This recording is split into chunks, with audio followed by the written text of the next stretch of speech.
Hello and welcome to the world of Movie Community College. The professor and the warrior queen have been working hard to bring you some great new videos. Please make sure to like, subscribe and smash the bell. For now, let's just enjoy the fabulous video. Well, hello, greetings India, how are you? I got a video here on Mount Kailash, and I shouldn't say if I understand, if memory serves me, Mount Kailash is the residing place of Shiva, if I understand that right. And if I recall, no planes can fly over it. If I recall, I don't know. I could be wrong. Correct me in the comments. Auntie, Annette, no, is it Auntie? Antai? Anyways, I digress. Forgive me for butchering your name, sir. Coming up. Almost every pilgrim who goes to Mount Kailash reports unusual experiences. Is it possible that Mount Kailash is some kind of extraterrestrial base inside of a mount?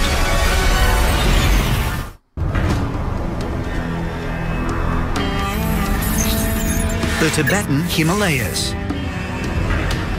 In this harsh, desolate region of the world stands a mountain sacred to billions of people, the distinctive peak of Mount Kailash. Mount Kailash in western Tibet is a remarkable peak. It rises some 22,000 feet, pretty much straight up. It's seen somewhat conical from one side, more like a pyramid from another. It is the origins of four of the world's great religions, Hinduism, Buddhism, Jainism, and Taoism. Mount Kailash is believed to be home of Shiva. He is supposed to reside on top of Mount Kailash. Because of that, it is sacred. Dr. Ernst Moldyshev, a prominent Russian eye surgeon, has led 21 expeditions examining some of the most remote regions on the planet. In 1999, he spent a month at Mount Kailash studying its structure. What he found led him to put forth a controversial theory, one that suggests Mount Kailash may be much more than just the mythological home of Shiva. Dr. Ernst Moldyshev led an expedition of Russian scientists to Mount Kailash, and he observed that its apex, its peak, highly resembles a man-made pyramid, and began to develop the theory that in fact the apex of Kailash is man-made or perhaps made by extraterrestrials as the home of Shiva. This is a huge pyramid. The largest pyramid in the world. It is in fact very similar to a step pyramid.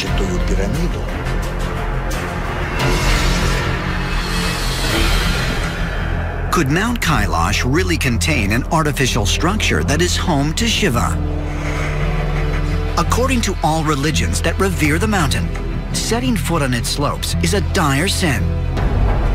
And it is claimed that many who ventured to defy the taboo died in the process.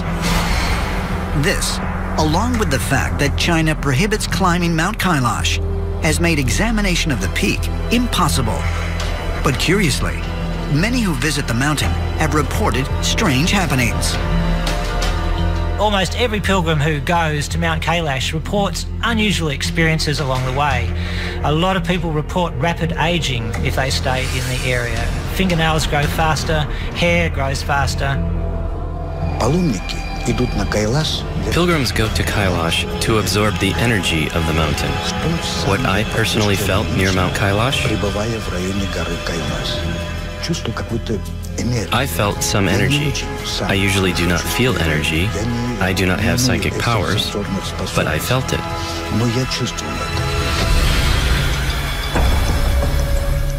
Is it possible that there really is some sort of energy emanating from Mount Kailash? Ancient astronaut theorists say yes, and suggest that considering the strange anomalies and the legends that warn against ascending the peak, Mount Kailash may be radioactive. As further evidence, they point to a drawing that was discovered in the Magao caves of western China approximately 600 miles north of Mount Kailash. Between 500 BC and 1500 AD, Buddhists stashed away over 50,000 manuscripts in the Magao cave system. These went undiscovered until Oral Stein, a Hungarian-born British researcher, came there in 1907 and rediscovered the cave. Hidden among these manuscripts was an incredible diagram. It's from a 2nd century manuscript, and it's of Mount Meru, the cosmic axis or stairway to heaven of the Buddhist and Hindu tradition. Mount Meru is readily identified as a representation of Mount Kailash. The thing about this diagram is that it appears to be highly technological. Ancient astronaut theorists suggest that this diagram appears incredibly similar to a modern-day particle accelerator, the type used to power a nuclear reactor. And some propose that just before the time of the Great Flood, the remote mountain peak provided the perfect location for extraterrestrials to dispose of their nuclear technology, much like Yucca Mountain in Nevada is used to store nuclear waste today. Is it possible that Mount Kailash in Tibet is some kind of hollowed out mountain, hollowed out thousands of years ago, perhaps by extraterrestrials, and could be completely poisoned by radiation? Could Mount Kailash contain the ultimate physical evidence of an earlier advanced civilization here on Earth? One that had nuclear capabilities, which were given to them by extraterrestrials represented in the form of the Hindu gods. Ancient astronaut theorists suggest that the truth about our past may be uncovered by taking a closer examination of Shiva and what he truly represents.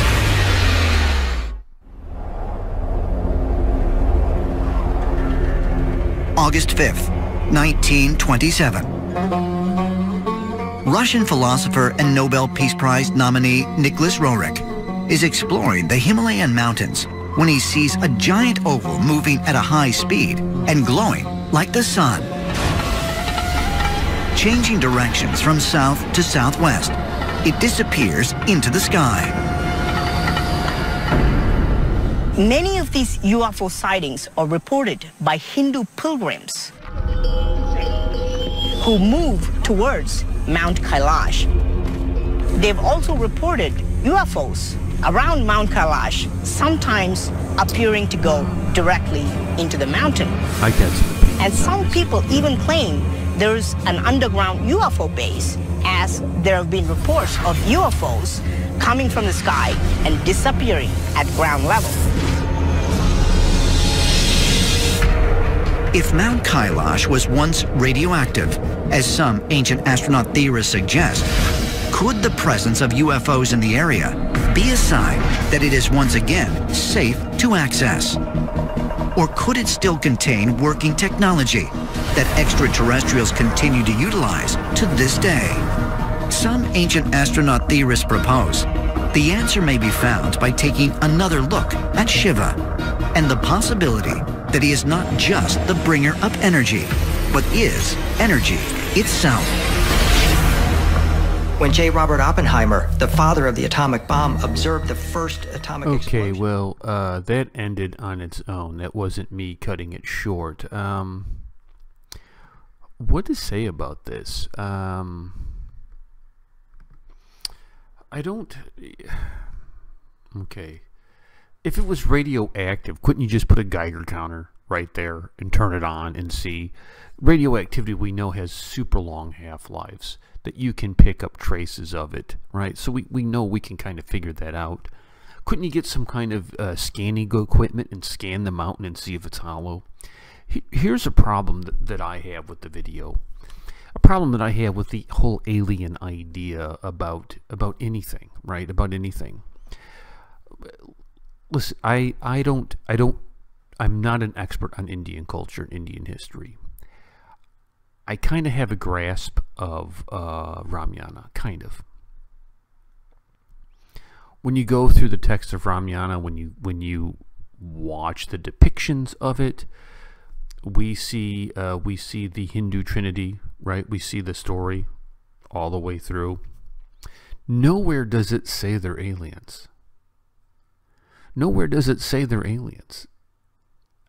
You would think the author, the pious monk who authored Ramayana, would mention that they're aliens, would make a mention of their home planet, would make a mention of something, but he doesn't. He presents them as deity, not as aliens. Don't you think he would know?